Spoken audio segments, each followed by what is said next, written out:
Breaking news చూస్తున్నాము. Gulf యుద్ధం అనూహ్య మలుపులు తిరుగుతోంది. ఇరాన్ మొండి ఘటంలో తయారు కావడంతో ఈ యుద్ధం ఎన్నాళ్ళు సాగుతుందో తలపండిన విశ్లేషకులు కూడా చెప్పలేకపోతున్నారు.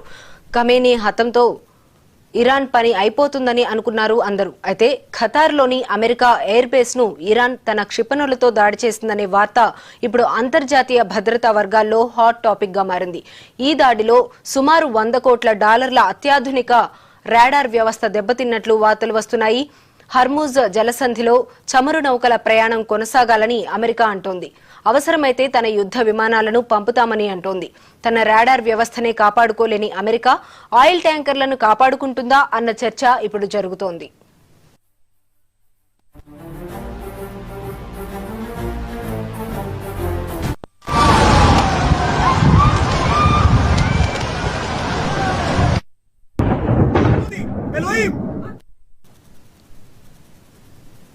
గల్ఫ్ యుద్ధం అనూహ్య మలుపులు తిరుగుతోంది. ఇరాన్ మొండి ఘటంలో తయారు కావడంతో ఈ యుద్ధం ఎన్నాళ్ళు సాగుతుందో తలపండిన విశ్లేషకులు కూడా చెప్పలేకపోతున్నారు.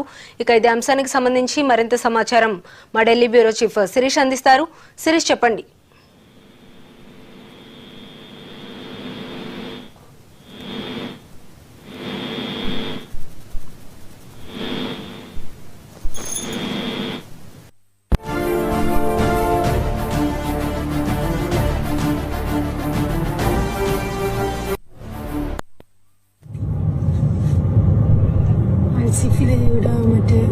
נמל חיפה, משהו בוער שם.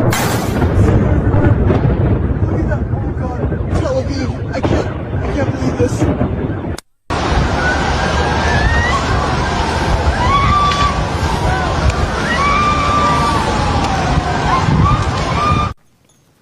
గల్ఫ్ యుద్ధం అనూహ్య మలుపులు తిరుగుతోంది.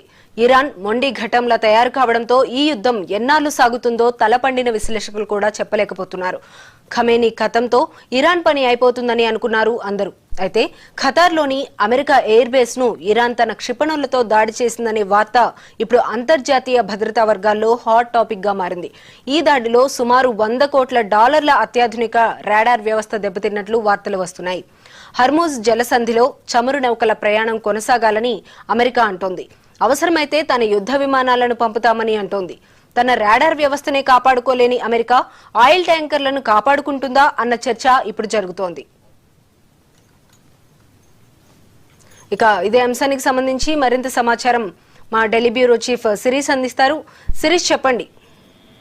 తేజస్విని, ముఖ్యంగా గల్ఫ్ ప్రాంతంలో ఉద్రిక్తతలంటి కూడా తారస్థాయి కూడా చేరుకున్నాయి. తాజాగా చూసినట్లయితే శ్రీలంక సముద్ర తీర ప్రాంతంలో ఇరాన్ కు సంబంధించిన ఒక నౌకను అనుమానాస్పద జలంతర్గామి ధ్వంసం చేసినట్లుగా కూడా సమాచారం కూడా అందుతోంది. ఈ ఘటనలో 101 మంది గల్లంతు కావడం, 70 మంది చనిపోవడం కూడా జరిగిందని సమాచారం. సో ఈ నేపథ్యంలో ఈ ఉద్రిక్తతలేంటి కూడా మరింత పెరిగే అవకాశం ఉంది. హార్మోజ్ జలసంధి ద్వారా ముఖ్యంగా చైనా నౌకలకు మాత్రమే అనుమతి అనేది కూడా ఇస్తామని చెప్పేసి ఇరాన్ ప్రకటించడం, కేవలం చైనాకు సంబంధించిన సరుకు రవాణా నౌకలు మాత్రమే అక్కడి నుంచి వెళ్తూ ముఖ్యంగా శ్రీలంక గుండా చైనాకు వెళ్తుండడం అనేది కూడా జరుగుతున్న నేపథ్యంలో ముఖ్యంగా శ్రీలంక ప్రాంతంలో ఈ దాడి జరగడం అనేది కూడా ప్రస్తుతం చర్చనీయాంశంగా మారింది. అయితే ఇందులో అమెరికా పాత్ర లేదు అని చెప్పేసి ఉన్నట్టు తమకు ఎలాంటి సమాచారం కూడా లేదు అని చెప్పేసి కూడా శ్రీలంక నేవీ కూడా ప్రకటించిన నేపథ్యంలో మొత్తం మీద ఇది మరింత ఉద్రిక్తతలకు దారి తీసే అవకాశం ఉంది. ముఖ్యంగా హార్మోజ్ జలసంధి ప్రాంతంలో ఇతర దేశాలకు సంబంధించిన నౌకలపైన ఇరాన్ దాడులు చేస్తున్న నేపథ్యంలో దానికి ప్రతిగా